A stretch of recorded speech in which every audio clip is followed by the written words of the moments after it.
একদিন হযরত মুসা আলাইহিসসালাম আল্লাহর সাথে সাক্ষাৎ করার উদ্দেশ্যে তুর পাহাড়ের দিকে রওনা হলো। তুর পাহাড়ের উপরে স্বয়ং আল্লাহ তাআলা গায়েবী আওয়াজের মাধ্যমে মুসা আলাইহিসসালামের সঙ্গে কথা আরম্ভ করলো। মুসা আলাইহিসসালাম বললেন, হে মহান রব্বুল আলামিন, আমি জানতে চাই জান্নাতে আমার সাথে কারা থাকবে। তখন মহান আল্লাহ তাআলা বললেন, হে মুসা, এ বনী ইসরাইলের মধ্যে একজন কসাই বসবাস করে, যে তোমার সঙ্গে জান্নাতে থাকবে এবং ওই কসাই তোমার সঙ্গী হবে। তখন মুসা আলাইহিসসালাম বললেন, হে আল্লাহ, আমাকে তুমি নবী বানিয়েছো, আমার সঙ্গে নবী রাসূল, আল্লাহওয়ালা বুজুর্গ দরবেশ জান্নাতের মধ্যে থাকার কথা, আমার সঙ্গী হবার কথা, কিন্তু কসাই কেন?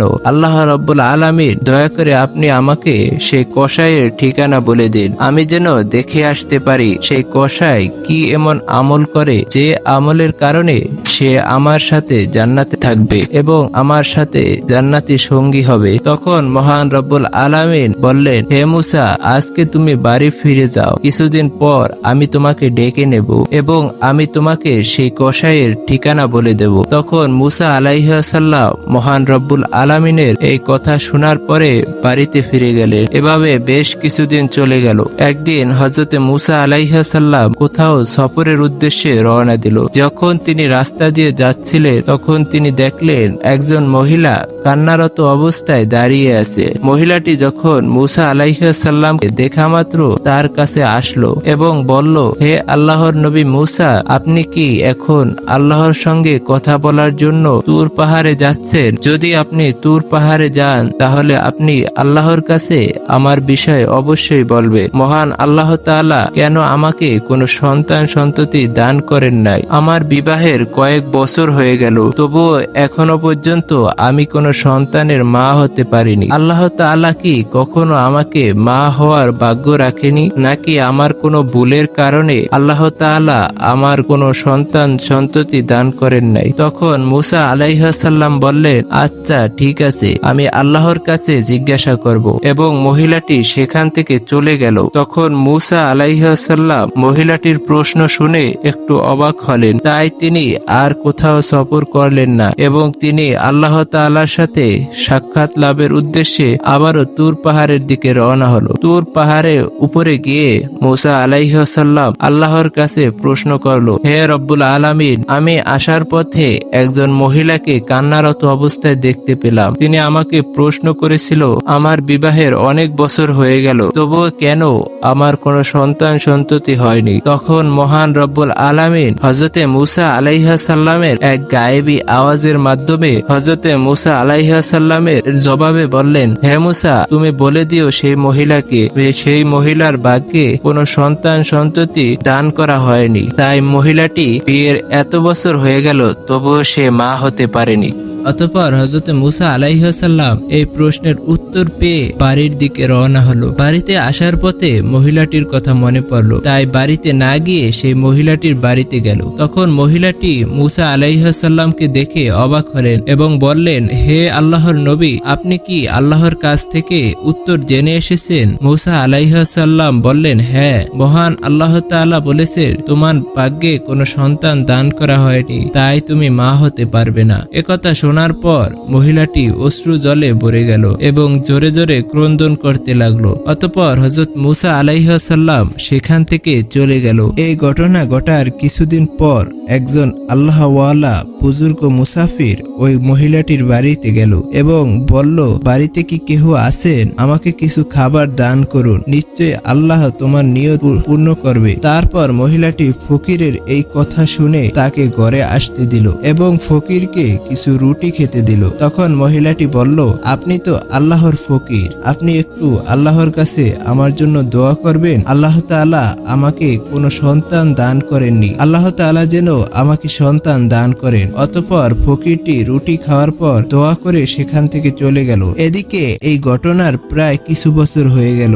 একদিন হযরত মুসা আলাইহিসসালাম আবারও কোনো এক সফরে বের হলেন। হযরত মুসা আলাইহিসসালাম ওই মহিলাটির বাড়ির কাছ থেকে যাচ্ছিলেন। তখন মুসা আলাইহিসসালামের ওই মহিলার কথা মনে পড়ে গেল। এবার হযরত মুসা আলাইহিসসালাম তার বাড়ির কাছে গিয়ে দেখলো এই মহিলাটি ছোট সন্তান নিয়ে মনের আনন্দে খেলা করছে। মহিলাটি মুসা আলাইহিসসালামকে দেখে বাহিরে চলে আসলো এবং বলল, হে আল্লাহর নবী মুসা, আপনি তো বলেছিলেন আল্লাহ তাআলা আমাকে কোনো সন্তান দান করবেন না, আমার ভাগ্যে তার লেখা হয়নি, কিন্তু আল্লাহ তাআলা তো আমাকে একটি সন্তান দান করেছে। এটা শুনে হযরতে মুসা আলাইহিসসালাম একটু অবাক হলেন। তৎক্ষণাৎ এই প্রশ্নের উত্তর জানার জন্য মুসা আলাইহিসসালাম তুর পাহাড়ের দিকে রওনা হলো। তুর পাহাড়ের উপরে গিয়ে মুসা আলাইহিসসালাম আল্লাহর কাছে জিজ্ঞাসা করলেন, হে আল্লাহ রব্বুল আলামিন, আপনি তো বলেছিলেন এই মহিলাটি ভাগ্যে কোনো সন্তান লেখা হয়নি, ওই মহিলার কোনো সন্তান হবে না, কিন্তু আজ আসার সময় দেখলাম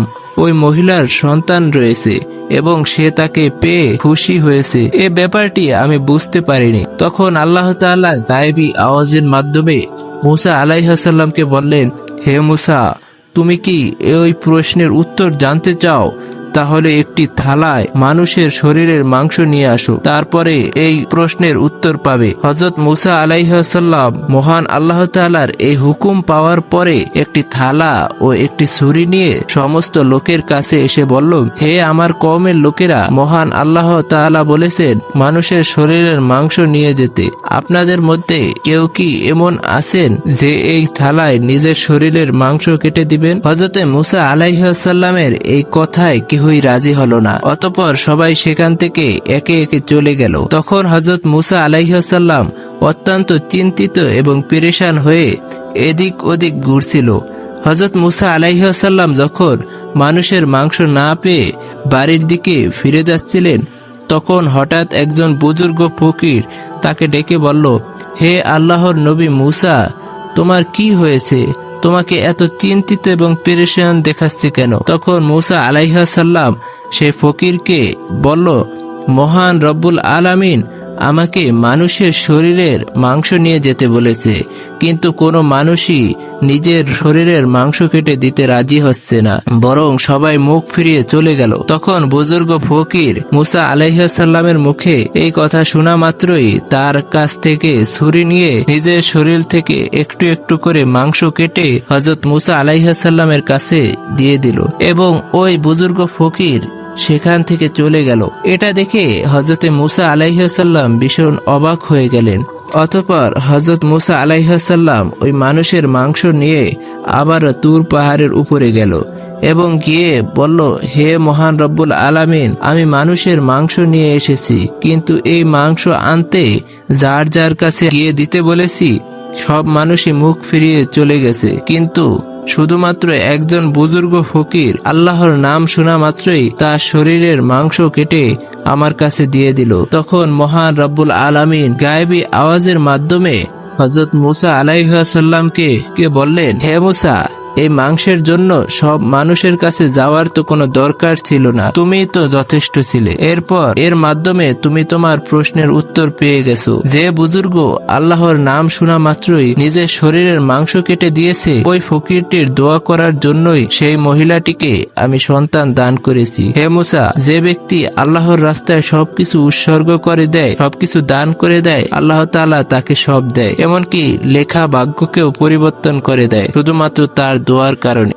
অতঃপর হযরতে মুসা আলাইহিসসালাম এই প্রশ্নের উত্তর পেয়ে বাড়িতে চলে আসলো। কিছুদিন যাওয়ার পর তার মনে পড়ে গেল আল্লাহ তাআলা তাকে বলেছিল কসাই তার সাথে জান্নাতে যাবে। এই প্রশ্নের জবাব জানার জন্য হযরত মুসা আলাইহিসসালাম আবারও তুর পাহাড়ের উদ্দেশ্যে রওনা হলো। তুর পাহাড়ে গিয়ে হযরতে মুসা আলাইহিসসালাম আল্লাহকে জিজ্ঞেস করলো, হে মহান রব্বুল আলামিন, আপনি আমাকে বলেছিলেন কসাই আমার সাথে জান্নাতে সঙ্গী হবে। আমি জানতে চাই সেই কসাই কি এমন আমল করে যে আমলের কারণে সে আমার সাথে জান্নাতে থাকবে। মহান আল্লাহ তাআলা গায়েবী আওয়াজের মাধ্যমে সেই কসাইয়ের ঠিকানা বলে দিলেন। পরের দিন মুসা আলাইহিসসালাম একজন পথিক সেজে সেই কসাইয়ের দোকান থেকে একটু দূরে দাঁড়িয়ে বিষয়টি লক্ষ্য করতে লাগলো। হযরতে মুসা আলাইহিসসালামের লক্ষ্য করলেন যে সেই কসাইয়ের তো তেমন কোনো গুরুত্বপূর্ণ আমল দেখতে পাচ্ছে না। কসাই শুধু মাংস কেটে তার মধ্যে যেগুলো সব থেকে ভালো মাংস ওই মাংসগুলোকে একটু একটু করে তার সাইডে রেখে দিচ্ছে। কিছুক্ষণ পর হযরতে মূসা আলাইহিসসালাম দেখলো কসাই ওই মাংসগুলোকে নিয়ে বাড়ির পথে রওনা দিল। হযরত মূসা আলাইহিসসালাম ওই কসাইয়ের পিছন পিছন রওনা দিলেন। এক পর্যায়ে কসাই তার বাড়িতে পৌঁছে গেলেন। তখন মূসা আলাইহিসসালাম দূর থেকে তার বাড়িটিকে লক্ষ্য করে সেই দিনের মতো সেখান থেকে চলে গেলেন। পরের দিন মূসা আলাইহিসসালাম আবারও সেই কসাইয়ের বাড়িতে গেলেন এবং বাড়ির সামনে গিয়ে বললেন, বাড়িতে কি কেউ আছেন? আমি একজন মুসাফির। কিন্তু বাড়ির ভেতর থেকে উত্তর আসলো না। তখন হযরত মূসা আলাইহিসসালাম ভাবলো বাড়িতে কেহ নেই। অতঃপর হযরত মূসা আলাইহিসসালাম আবারও সেই কসাইয়ের দোকানের পাশে গিয়ে উপস্থিত হলেন এবং দূর থেকে লক্ষ্য করলেন কসাই যখন মাংস কেটে ভালো মাংসের টুকরোগুলো তার পাশে রেখে দিল, তখন একজন ক্রেতা বলল, ভাই কসাই, তোমার পাশে অতিরিক্ত ওই মাংসটুকু আমাকে দাও, বিনিময়ে আমি তোমাকে টাকা বাড়িয়ে দেব। তখন কসাই বলল, আপনি আমাকে যত দামি দেন না কেন এই মাংসের টুকরাটুকু আমি দেব না, কেননা এটি আমি বাড়িতে নিয়ে যাব। তখন মূসা আলাইহিসসালাম মনে মনে ভাবলো বাড়িতে তো কেউ নেই, কসাইকে যখন ক্রেতা মাংসের বিনিময়ে অতিরিক্ত দাম দেওয়ার শর্তেও কেন কসাই মাংস দিচ্ছে না, এটা মূসা আলাইহিসসালাম বুঝতে পারছিলেন না। ক্রেতা যখন মাংস নিয়ে চলে গেল, তার কিছুক্ষণ পর কসাই তার দোকান বন্ধ করে তার পাশে থাকা ওই গোস্তের ব্যাগটি নিয়ে বাড়ির দিকে রওনা হলো। এটা দেখে হযরতে মূসা আলাইহিসসালাম কসাইয়ের পিছু পিছু রওনা করলেন। যখন কসাই বাড়িতে উপস্থিত হলো, এমনই সময় হযরত মূসা আলাইহিসসালাম ঘরের বাইরে থেকে আওয়াজ দিয়ে বললেন, বাড়িতে কি কেহ আছেন? আমি একজন মুসাফির বলছি। তখন কসাই বাড়িতে এসে জিজ্ঞাসা করলো, ভাই আপনি কে? আপনাকে তো আমি চিনতে পারছি না। তখন হযরত মূসা আলাইহিসসালাম বললেন, আমি একজন মুসাফির। আজ রাতটুকু কি আমাকে আপনার বাড়িতে আশ্রয় দিবে? কাল সকাল হলেই আমি আমার গন্তব্যে রওনা দিব। তখন কসাই বললেন, নিশ্চয়ই দেব, আসুন আমার বাড়ির ভিতরে আসুন। বাড়ির ভিতরে গিয়ে কসাই বললেন, ওহে মুসাফির ভাই, আপনি এখানে বসুন, পাশের ঘরে আমার একটু কাজ আছে। এই বলে কসাই ওই ঘর থেকে পাশের ঘরে চলে গেল। হযরত মূসা আলাইহিসসালাম দেখলেন পাশের ঘরে কসাই একা একা রুটি বানাচ্ছে এবং মাংস রান্না করছে। এবং কিছুক্ষণ পর হযরত মূসা আলাইহিসসালাম দেখলেন কসাই এক ঘরের কোণ থেকে একটি ঝুড়িতে করে একজন বয়স্ক বৃদ্ধাকে আস্তে আস্তে আদবের সাথে নিয়ে আসছে। অতঃপর এই মাংস রুটি বয়স্ক বৃদ্ধাকে অত্যন্ত স্নেহের সাথে খাইয়ে দিচ্ছে, ঠিক যেন একজন ছোট্ট শিশুকে তার মা স্নেহ ভালোবাসার সাথে খাইয়ে দেয়। ঠিক তেমনি কসাই ওই বয়স্ক বৃদ্ধাকে খাইয়ে দিচ্ছে। অতঃপর কিছুক্ষণ পর হযরত মূসা আলাইহিসসালামের